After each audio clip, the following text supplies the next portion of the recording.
What happens when one of Hollywood's most powerful moguls sits down for what should be a friendly morning show appearance, only to have the entire conversation spiral into one of the most uncomfortable television moments in recent memory? Tyler Perry, the billionaire filmmaker behind countless box office hits and beloved characters, walked off the Good Morning America set after a clash with co-host Michael Strahan that left the studio in complete shock. This wasn't a misunderstanding or a simple disagreement. This was a full-blown confrontation that exposed tensions nobody saw coming. And before we break down every moment of what went wrong, make sure you hit that subscribe button and drop a comment below because you're going to want to discuss this one. The interview started, innocently enough. Tyler Perry walked onto the Good Morning America set with his usual calm demeanor. Settling into the chair across from Michael Strahan, the energy seemed fine at first. Strahan opened with the standard pleasantries, thanking Perry for joining them and congratulating him on his latest project. Perry smiled, nodded, and seemed ready for what everyone assumed would be another typical promotional interview. But within minutes, the tone began to shift in ways that caught everyone off guard.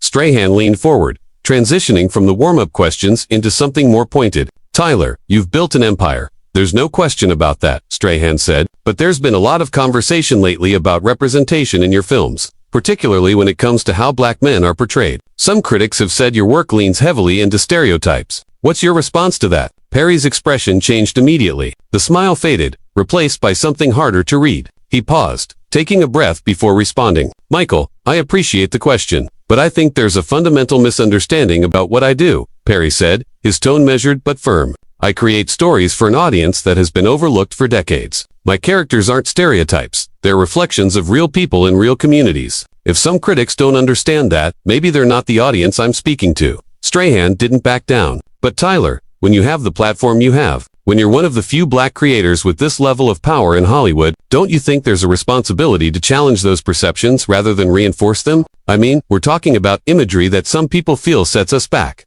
The word "us" hung in the air, and Perry caught it immediately. His jaw tightened. "Sets us back," Perry repeated, his voice rising slightly. "Michael, with all due respect, I don't think you get to decide what sets us back. I've employed thousands of black actors, writers, and crew members. I've told stories that major studios wouldn't touch. I've built something from nothing, and now I'm supposed to sit here and defend my work like I'm the problem." Strahan held his ground, leaning back slightly but keeping eye contact. "I'm not saying you're the problem, Tyler. I'm asking if you see the criticism as valid. There are black filmmakers, black actors, people within the community who have raised these concerns. Are you saying their perspective doesn't matter?" Perry laughed, but there was no humor in it. "Their perspective matters, but so does mine," he said. "You know what's interesting, Michael? I've been doing this for over 20 years. I've faced rejection, discrimination, and every obstacle you can imagine. And now that I've succeeded, now that I've built something that can't be ignored, suddenly everyone wants to tear it down. Where were these critics when I was struggling? Where were they when studios were slamming doors in my face?" The studio had gone quiet. The crew, the producers, even the other co-hosts sitting nearby seemed frozen, unsure whether to intervene or let it play out. Strahan, to his credit, didn't flinch. "I hear you, Tyler, and nobody's discounting your success," he said, "but success doesn't make you immune to criticism. Some of the most successful people in any field face scrutiny. It's part of being in the public eye." Perry shook his head slowly, his frustration becoming more visible. "Scrutiny is fine, Michael. I welcome healthy debate. But what I don't appreciate is being ambushed on a morning show that's supposed to be about celebrating my work. You're framing this conversation like I owe someone an apology, and I don't." Strahan's expression shifted, a flash of something, defensiveness, maybe frustration, crossing his face. "I'm not trying to ambush you," he said. "I'm asking questions that a lot of people want answered. Isn't that what journalism is supposed to be?" Perry leaned forward now, matching Strahan's energy. "Journalism," he said, his voice sharp. "Michael, this isn't journalism. This is a hit piece disguised as an interview. You invited me here under the pretense of discussing my new project, and instead, you're putting me on trial. If you wanted to have this conversation, you should have been upfront about it." The tension was palpable. Strahan opened his mouth to respond, but Perry wasn't finished. "And let's be real for a second," Perry continued. "You're sitting here questioning my contributions to the black community. But where's this energy when you're interviewing people who've done far less? Where's this intensity when you've got guests who've actively harmed our community? I find it interesting that I'm the one getting grilled." Strahan's face hardened. "That's not fair, Tyler," he said. "I ask tough questions to everyone who sits in that chair. Don't make this personal." Perry laughed again, that same bitter edge in his voice. "It's already personal. Michael, you made it personal the moment you decided to frame this conversation the way you did. You think I don't see what's happening here? You think I don't know how this game works? The energy in the studio had shifted completely. What started as a standard interview had become something else entirely. A confrontation that neither man seemed willing to walk away from. Strahan tried to regain control of the conversation, his voice steady but tinged with frustration. "Tyler, I think you're misinterpreting my intentions," he said. "I'm not attacking you. I'm giving you an opportunity to address concerns that exist in the public sphere." Perry cut him off. "An opportunity," he said, his voice louder now. "Michael, you don't get to frame this as a favor. You don't get to act like you're doing me a service by putting me in a position to defend myself on live television. This isn't an opportunity. It's a setup." Strahan's composure was starting to crack. "A setup," he repeated, his tone sharper. "Tyler, come on. You're a public figure. You've made billions off of your work. People have opinions about that work. I'm simply asking you to engage with those opinions." Perry stood up slightly, not fully rising but shifting in his seat like he was preparing to leave. "Engage with them how, Michael? By agreeing with you, by admitting that everything I've built is somehow problematic. That's not engaging. That's capitulating." The producers off camera were visibly panicking now, exchanging frantic looks and hand signals. One of them stepped forward slightly, as if considering whether to cut to commercial, but Strahan waved them off. He wasn't backing down. "Nobody's asking you to capitulate," Strahan said, his voice firm. "But maybe, just maybe, there's some validity to what people are saying. Maybe there's room for growth, for evolution in how you tell these stories." Perry stared at him, his expression unreadable. "Evolution," he said slowly, turning the word over like it tasted bad. "Michael, I don't need lectures on evolution from someone who's spent his career playing it safe. You want to talk about growth? Let's talk about how you've navigated your career. Let's talk about the choices you've made, the controversies you've avoided. It's easy to sit in that chair and critique others when you've never taken the risks I have." The room went completely silent. Strahan's face flushed, his jaw working as he processed what Perry had just said. "That's out of line," Strahan said quietly, but there was steel in his voice. "You don't know anything about the risks I've taken or the sacrifices I've made." Perry leaned back, crossing his arms. "You're right, I don't," he said, "just like you don't know anything about mine. But the difference is, I'm not sitting here questioning your legacy." Strahan took a breath, clearly trying to steady himself. "This isn't about legacy, Tyler. This is about accountability." Perry laughed, sharp and cold. "Accountability to who? Michael, to you. Two critics who've never created anything. I'm accountable to my audience. The people who show up for my films, who connect with my stories. That's who I answer to." The conversation had reached a breaking point. The producers were no longer trying to hide their panic. One of them stepped fully into view, gesturing toward Strahan, but he ignored them. "Your audience deserves better," Strahan said, and the words landed like a slap. Perry went still. For a long moment, he didn't move, didn't speak. Then, slowly, he stood up. "We're done here," he said, his voice quiet but absolute. Strahan stood up as well, his hands raised slightly in a gesture that could have been reconciliation or challenge. "Tyler, sit down," he said. "Let's finish this conversation like adults." Perry shook his head, already removing his microphone. "Adults," he repeated. "Michael, adults don't ambush each other on national television. Adults don't invite someone onto their show just to tear them down. You want to have a conversation about my work? Call me, set up a real discussion. But this," he gestured around the studio, "this isn't a conversation. This is theater, and I'm not performing for you." Strahan's expression hardened further. "You're walking away because you don't want to answer the questions," he said. "That's what this is really about. You can't handle criticism. So you're running." Perry stopped mid-motion, his hands freezing on the mic pack at his waist. He turned slowly to face Strahan, and the look in his eyes was ice cold. "Running," he said, his voice dangerously quiet. "Michael, I've been facing criticism since before you knew what a camera was. I've dealt with rejection, racism, and every form of disrespect you can imagine. Don't you dare stand there and tell me I can't handle criticism." Strahan stepped closer, closing the distance between them. "Then prove it," he said. "Sit back down and defend your work. Show everyone watching that you can handle a real conversation." Perry laughed, but it was hollow. "A real conversation," he repeated. "That's rich, coming from you. You know what I think, Michael? I think you're so desperate to prove you're a serious journalist that you're willing to sacrifice someone who's actually done something meaningful. You want to build your reputation by tearing down mine, and I'm not going to give you that satisfaction." The accusation hung between them, raw and cutting. Strahan's face twisted with anger. "That's what you think this is about," he said, his voice rising. "My reputation? Tyler, this has nothing to do with me. This is about you refusing to take responsibility for the impact your work has." Perry took a step forward now, matching Strahan's energy. "Impact," he said. You want to talk about impact? My films have grossed over $1 billion. I've created jobs for thousands of people. I've told stories that resonate with millions. What impact have you had? Michael, what have you built? What legacy are you leaving behind besides reading off a teleprompter? The insult landed hard. Strahan's jaw clenched, his hands balling into fists at his sides. You don't get to diminish what I do, he said, his voice shaking slightly. I've worked my entire life to get where I am, and I'm not going to apologize for asking hard questions. Perry shook his head, a bitter smile on his face. Hard questions, he said. Michael, you wouldn't know a hard question if it hit you in the face. You're asking surface-level talking points that you probably got from some producer who wanted to create a viral moment. You're not interested in the truth. You're interested in clicks and ratings. Strahan took another step closer, and for a moment, it looked like the situation might escalate beyond words. One of the producers finally intervened, stepping between them with hands raised. Gentlemen, let's take a breath, the producer said, his voice urgent but controlled. We can pause, regroup, and figure this out. Perry turned to the producer, his expression softening slightly, but still firm. There's nothing to figure out, he said. I'm leaving. This interview is over. The producer looked panicked. Tyler, please, he said. We can edit this. We can start fresh. Just give us 5 minutes.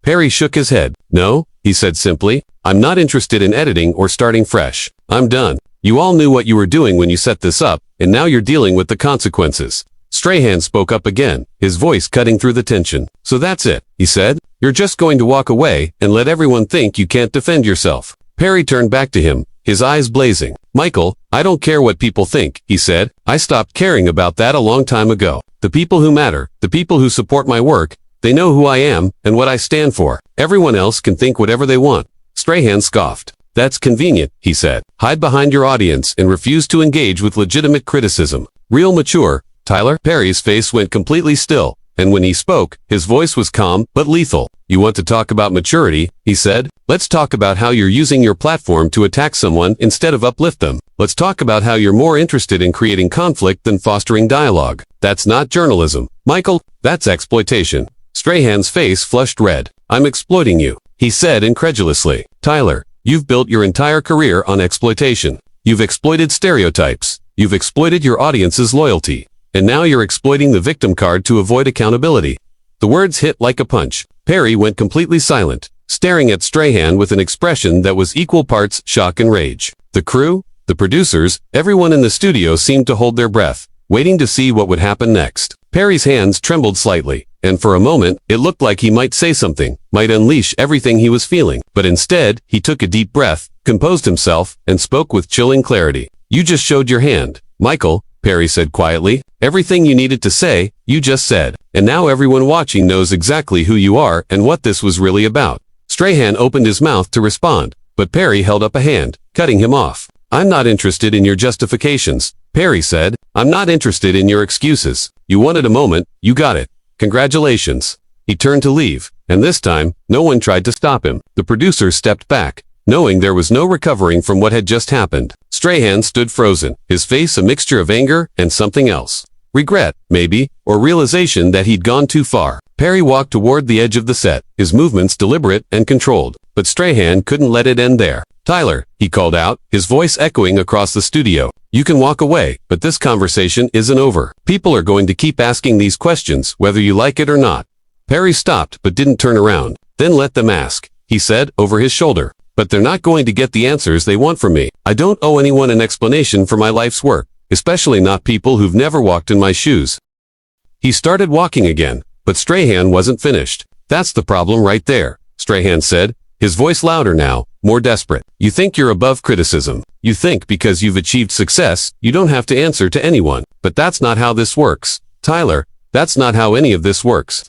Perry spun around, his patience finally snapping. How? What works? Michael, he shouted, his voice filling the studio. How Hollywood works. How the media works. I know exactly how it works. I've been navigating this system for decades while people like you were just figuring out which camera to smile at. Don't lecture me about how things work. Strahan walked toward him, closing the distance again. Then educate me, he said, his voice dripping with sarcasm. Explain to me how I'm wrong. Explain to me how your portrayal of black characters isn't problematic. I'm listening. Perry stared at him, and for a long moment, the silence was deafening. Then he spoke, his voice low and intense. You want me to explain? He said, fine, my characters are flawed. Michael, they're messy, they're complicated. They're real. They're not perfect representations designed to make white audiences comfortable or to satisfy critics who think they know better. They're human beings with struggles and triumphs. And yes, sometimes they reinforce certain images. But you know what? So does real life. So do real people in real communities. I'm not in the business of creating propaganda. I'm in the business of telling stories. Strahan shook his head, his frustration evident. Stories have power. Tyler, he said, they shape how people see the world, how they see themselves. You have a responsibility to be conscious of that power. Perry's face twisted with frustration. I am conscious of it, he said. Every single day, I'm conscious of it. But I'm also conscious of the fact that I can't please everyone. I can't make movies that satisfy every critic, every academic, every person with an opinion. All I can do is stay true to the stories I want to tell and the people I want to tell them to. If that's not good enough for you, then that's your problem, not mine. Strahan's voice rose again, matching Perry's intensity. It's not just my problem, Tyler. It's the problem of everyone who's tired of seeing the same tired narratives repeated over and over. It's the problem of young black kids who grow up thinking those stereotypes are all they can be. Perry exploded. Don't you dare, he said, his voice thundering through the studio. Don't you dare use children as a weapon against me. I've done more for young black kids than you could ever understand. I've created scholarships. I've funded programs. I've given opportunities to people who had none. And my films, they show families, communities, resilience, and love. If you can't see that, if all you see are stereotypes, then maybe the problem is your perspective, not my work.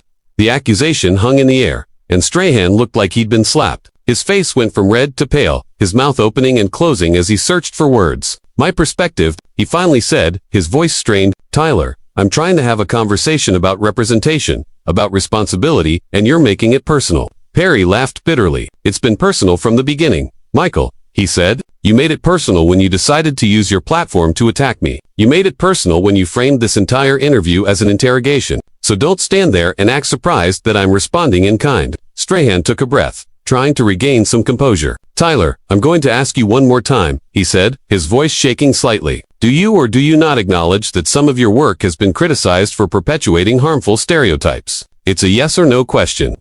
Perry stared at him, his expression unreadable. Then he smiled, but there was no warmth in it. You want a yes or no answer? He said. Fine. No, I don't acknowledge that. Because the premise of your question is flawed. You're asking me to accept criticism as fact, and I refuse to do that. My work speaks for itself. The millions of people who support it speak for themselves. And if you and a handful of critics want to reduce all of that to stereotypes, that's your choice. But it's not my reality. Strahan's jaw tightened. So you're saying the criticism is invalid? He said. You're saying everyone who's raised concerns is wrong.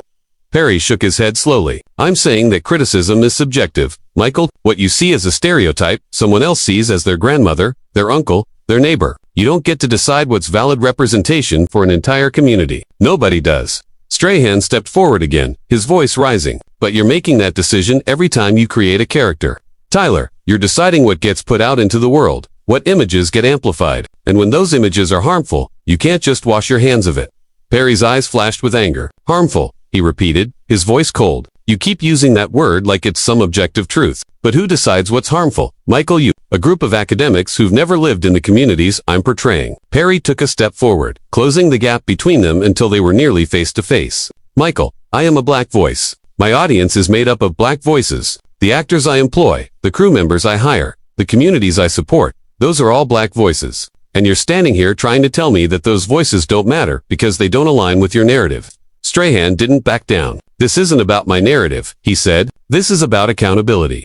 Perry's laugh was sharp and bitter. Accountability, he said. Where's the accountability for the studios that rejected me? Where's the accountability for the critics who ignored me until I became too successful to ignore? Strahan's expression shifted. That's deflection, Tyler, he said. You're deflecting from the real issue. Perry's face went hard. The real issue, he said slowly, is that you invited me here to publicly shame me. The real issue is that this entire interview was designed to make me look bad, and you're upset that I'm not playing along. Strahan's composure finally cracked completely. That's not true, he said, his voice loud and defensive. I'm doing my job. I'm asking questions that need to be asked. Perry shook his head. Your job, he said, his voice filled with contempt. Michael, your job is to read what's put in front of you and smile for the camera. Don't confuse that with journalism. The insult landed like a bomb. Strahan's face went completely white, his hands trembling at his sides. You don't know anything about me, he said, his voice barely above a whisper, but filled with rage. Perry's expression didn't soften. But I know what I see, and what I see is someone who's using me as a stepping stone. I'm not going to be part of it. Perry turned away, addressing one of the producers directly. I want my team contacted immediately, he said, his voice calm but firm. I'm leaving now. Strahan watched, his face a mixture of anger and disbelief. You're threatening legal action now, he said. Tyler, this is a new low. Perry turned back to him one last time. Michael, if you think protecting myself is a low, then you have a lot to learn about this industry, he said. I've spent 20 years building something real, and I'm not going to let one misguided interview destroy that. Strahan laughed, but it was hollow. Misguided, he repeated. Tyler, this was supposed to be a conversation. You're the one who turned it into a spectacle. Perry's eyes narrowed. I turned it into a spectacle, he said. Michael, you ambushed me with loaded questions. You wanted a confrontation, and now you have one. I hope it was worth it. The two men stared at each other, the tension suffocating. Perry turned away again, this time for good. He walked toward the exit, his steps measured and deliberate. No one tried to stop him. As he reached the edge of the set, he paused, looking back over his shoulder. For the record, Michael, he said, I don't regret my work. I don't regret the choices I've made. And I certainly don't regret walking away from this.